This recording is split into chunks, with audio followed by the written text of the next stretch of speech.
রমা, ও রমা, ওঠো। ভোরের ঘুমটা একটু পাতলা হয়ে এসেছিল। ডাকাডাকিতে ঘুমটা এবার ভেঙেই গেল। চোখ খুলেই হকচকিয়ে গেলেন রমা দেবী। এ কি, তুমি উঠে পড়েছ? শরীর খারাপ হলো নাকি? উল্টো দিক থেকে আসা প্রশ্ন মানে একটু বিব্রত বোধ করলেন বাসুদেববাবু। আরে না না, শরীর খারাপ হতে যাবে কেন? ভাবলাম তোমায় আজ একটু বেডটি দিই। এই দেখো না, গরম গরম চা করে এনেছি। নাও ধরো। মোলো যা, কর্তার দেখছি বুড়ো বয়সে ভীমরতি হয়েছে। কোনোদিন দেখেছ আমায় বাসি মুখে চা খেতে? তাও আবার বাসি বিছানায় বসে। হরি হরি, আমায় শেষ বয়সে ধর্মনাশ করলে। এত চড়ছ কেন গিন্নি? আজ দিনটার কথা বেবাক ভুলে গেলে? কোথায় ভালোবেসে তোমায় চা খাওয়াতে এলুম, আর তুমি কিনা সকাল সকাল মেজাজখানেই বিগড়ে দিলে। আজ কি? একটু ভেবে নিয়ে। ও, দেখেছ, একেবারে ভুলে গেছিলুম। দাঁড়াও, কাপড়খানা বদলে মুখ ধুয়ে আসি গে। সলজ্জ হেসে বিছানা ছাড়েন রমাদেবী। বরাবরই ভরে ওঠার অভ্যেস রমাদেবীর। গরমকালে ৫টা, আর শীতকালে গড়িয়ে গড়িয়ে ৫:৩০ হয়ে যায়। ঘুম থেকে উঠে স্নান সেরে পুজোটা করে তবেই চা খান। সময় সকালে চাটা বানায়। আজ অবশ্য এতদিনের রুটিনে ছেদ পড়ল। রাতের অন্ধকার সরিয়ে একটু একটু করে আলো ফুটছে। বসন্তের শুরুতে ভোরের দিকে বাতাসে হিমেল ভাব। দূরে কোথাও একটানে কোকিল ডেকেই চলেছে। গায়ে চাদরটা জড়িয়ে বেতের চেয়ারটা টেনে বাসুদেববাবুর পাশে এসে বসলেন রমাদেবী। চা তো জুড়িয়ে গেল, গরম করে নিয়ে আসি। না থাক, তুমি চা করে দিয়েছ, এই ঢের। আজ না হয় ঠান্ডা চাই খাই। কয়েকটা মিনিট নীরবতায় কেটে গেল। বাসুদেববাবুই নীরবতা ভাঙল। তোমায় দেখতে যাওয়ার দিনটা তোমার মনে আছে রমা? তা আবার থাকবে না? স্কুল থেকে ফিরে আমি বাড়ির উঠোনে কিতকিত খেলছিলুম। সেই সময় বাবা, জামাইবাবু আর তুমি এলে। কথা শেষ না করেই ১৫ বছরের কিশোরীর মতো খিলখিলিয়ে হাসতে থাকেন রমাদেবী। বিমোহিতের মতো নিজের স্ত্রীকে দেখেন বাসুদেববাবু। জানো রমা, আজও তুমি হাসলে তোমার ওই টোল পড়া গালের দিকে তাকিয়ে আমার হৃৎপিণ্ডে থুকপুকুনি বেড়ে যায়। ডান হাত দিয়ে রমাদেবীর হাতটাকে চেপে ধরেন বাসুদেববাবু। রমাদেবীও সলজ্জ মুখে বাসুদেববাবুর হাতের ওপর হাত রাখেন। মা, পুজো হয়ে গেছে? চা খাবেন তো? শ্বশুর শাশুড়িকে কিছুটা অন্তরঙ্গ অবস্থায় দেখে ছিটকে বেরিয়ে আসে সোমা। ছি ছি, এখন আমি বৌমার সামনে মুখ দেখাবো কি করে? লজ্জায় লাল হয়ে যান রমাদেবী। ঘটনার আকস্মিকতায় বাসুদেববাবুও চুপ হয়ে যান। ঘরে ঢুকে হেসে কুটোপুটি হয় সোমা। স্ত্রীকে এমন হাসতে দেখে অবাক হয়ে যায় দিব্যেন্দু। কি হলো, সকাল সকাল এত হাসছো কেন? গরম পড়ার আগেই মাথা টাথা খারাপ হয়ে গেল নাকি? মাথা খারাপ হবে কেন? তোমার বাবা মা। আবারও হাসি। কথা আর বলা হয় না। কি হয়েছে আমার বাবা মায়ের? না না, কিচ্ছু হয়নি তোমার বাবা মায়ের। তুমি বাথরুমে ঢোকো, আমি রান্না চাপাচ্ছি। আজ হাফ ছুটি করবে, মনে আছে তো? তাতাই বোধহয় আজ ইউনিভার্সিটি যাবে না। কাল অনেক রাত অব্দি পড়েছে। বেচারা এখন একটু ঘুমোক, বেলায় ডাকবো। কথাগুলো বলে দ্রুত রান্নাঘরে চলে যায় সোমা। গিন্নি, কোথায় গেলে? নাও, বাজারের ব্যাগখানা ধরো তো দেখি। উহ, ভোরবেলায় কেমন ঠান্ডা ঠান্ডা লাগছিল।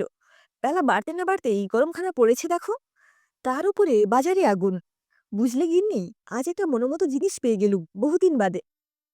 কি পেলে গো? কাঁকড়া। বেশ বড় বড় সাইজের। দামটা একটু বেশিই পড়ল। বেশ জমিয়ে রেধো তো। কি, আপনি কাঁকড়া এনেছেন? এই বয়সে এইসব গুরুপাক খেলে তারপর যদি শরীর খারাপ হয়? রান্নাঘর থেকে উড়ে আসা সোমার মন্তব্যে রমাদেবীর মুখের হাসিটা মিলিয়ে যায়। বাসুদেববাবু আমতা আমতা করে বলেন, রোজ কি আর খাচ্ছি বৌমা? আজকে বিশেষ দিনে একটু। বিশেষ দিন মানে? আজকে দিনে কি এমন ইতিহাস রচিত হয়েছিল যে আপনার আজ ভুরিভোজ করতে ইচ্ছে হলো? রমা, আমায় ১ গ্লাস জল দাও, আমি ঘরে যাচ্ছি। বৌমার ব্যবহারে একটু মনক্ষুণ্ণ হলেও আর কথা না বাড়িয়ে ঘরে চলে যান বাসুদেববাবু। রমাদেবীও চুপচাপ রান্নাঘরে চলে যান। সোমা পারতপক্ষে শান্ত স্বভাবের মেয়ে। ২২ বছরের বিবাহিত জীবনে কোনোদিন কোনো কটু কথা শ্বশুর শাশুড়িকে বলেনি। শাশুড়ি বৌমার বর্নিংটা খুব ভালো। আজ আদরের বৌমার এমন ব্যবহারে রমাদেবীর মনে মনে বেশ আহত হলেও মুখে কিচ্ছু বললেন না। এতদিন ধরে রমাদেবীর কথাই ছিল শেষ কথা। কি রান্না হবে, কাজের লোকের কত মাইনে, সবকিছুই রমাদেবী ঠিক করে দিতেন। সোমাও বাধ্য মেয়ের মতো শাশুড়িমাকে জিজ্ঞেস না করে কোনো কাজ করত না। হঠাৎ করে আজ পাশাটা উল্টে যাওয়ায় কর্তাকে নিয়ে দুজনেই বেশ হতভম্ব। বুড়ো বুড়ির শুকনো মুখ দুটো দেখে সোমা মনে মনে বেশ মজা পাচ্ছিল।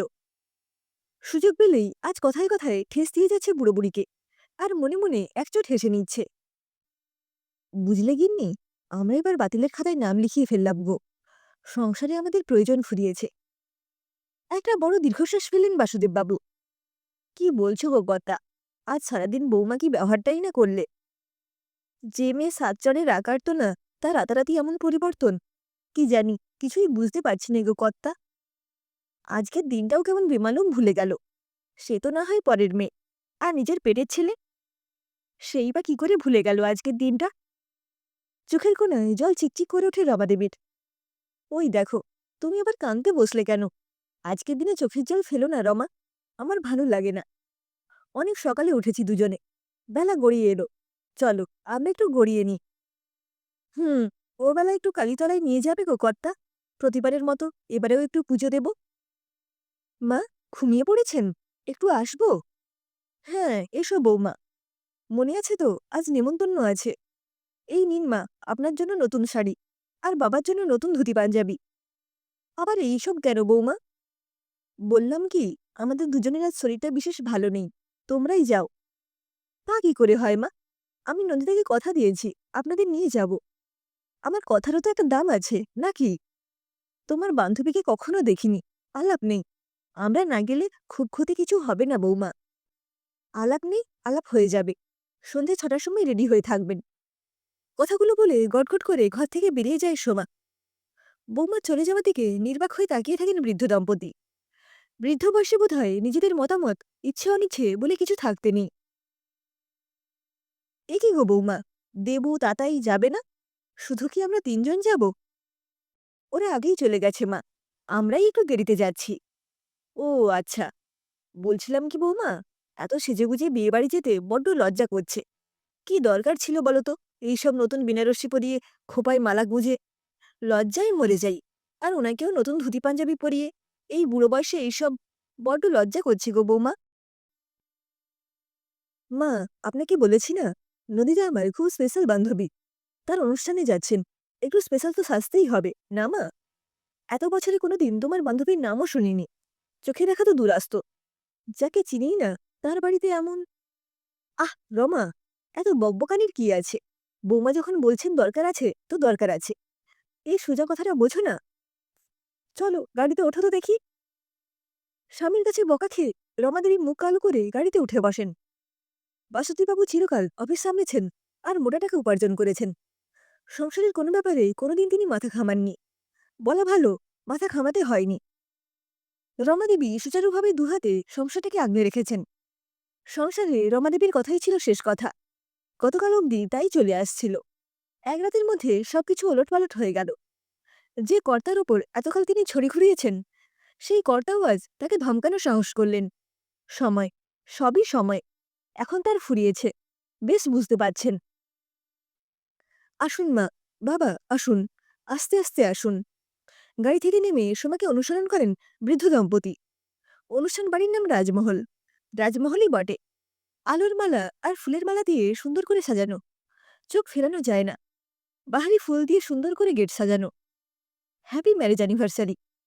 সমবেত কণ্ঠের অভিবাদন, আর সারা বাড়িতে নানান রঙের আলোর চেন। সেই সঙ্গে কয়েকশো বেলুনের সশব্দে ফেটে যাওয়ায় খানিকটা স্তম্ভিত, অভিভূত বৃদ্ধ দম্পতি। হ্যাপি 50th অ্যানিভার্সারি দাদাই অ্যান্ড ঠাম্মি! দম্পতির একমাত্র আদরের নাতি দাদাই ফুলে তোড়া দিয়ে অভ্যর্থনা জানায়। হ্যাপি অ্যানিভার্সারি বাবা মা! ছেলে ছেলের বইয়ের সৌমিত অভিবাদনে বাকরুদ্ধ দম্পতি। আত্মীয় স্বজন বন্ধুবান্ধব কে নেই, সবাই উপস্থিত। কিছুটা ধাতস্থ হয়ে রমাদেবী প্রথম মুখ খোলেন। বৌমা, তবে যে বললে তোমার বান্ধবীর মেয়ের বিয়ে? মা, তোমার নাতি আর বৌমার প্ল্যান। তোমাদের সারপ্রাইজ দেবে বলে নাটকটা সাজিয়েছে। সমস্ত অ্যারেঞ্জমেন্ট কিন্তু ওরা দুজনে মিলে করেছে, আমি শুধু টাকা দিয়েই খালাস। জীবনে এত আনন্দও পাওনা ছিল! আনন্দে চোখ ভরে যায় দম্পতির। ঘরে ঘরে যেখানে শাশুড়ি বৌমার অশান্তি, ছেলে বৃদ্ধ বাবা মাকে না দেখে অন্যত্র বাসা বাঁধে, সেখানে তাদের ছেলে, ছেলের বউটি খাঁটি রত্ন ছাড়া আর কিছুই নয়। কুই রে মা, আয় একবার আমার কাছে। আদরের বৌমাকে কাছে ডেকে তার কপালে স্নেহে চুম্বন এঁকে দিতে থাকেন রমাদেবী। ও ঠাম্মি, মাই বুঝি সব? আমি বুঝি কেউ নই? আমিও তো অনেক খাটাখাটুনি করেছি নাকি? ওই দেখো দাদু ভাই, রাগ করছো কেন? তোমরাই তো আমাদের সব। এসো, কাছে এসো। সারা জীবন আপনাদের ছায়ায় থাকতে চাই মা। আপনারা সুস্থ থাকুন। আমাদের মাথার ওপর বটগাছ হয়ে থাকুন। ব্যাস, এইটুকুই শুধু চাওয়া।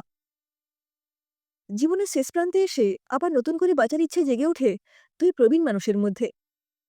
এত সুখ জীবনে, সবকিছু ছেড়ে কি আর চলে যাওয়া যায়? হয়তো এই সুখ আনন্দই মানুষ দুটোর আয়ু বাড়িয়ে দেবে বেশ কয়েকটা বছর। সংসার, সন্তান, সন্ততি নিয়ে ভালো থাকুন বাসুদেববাবু, রমা দেবী।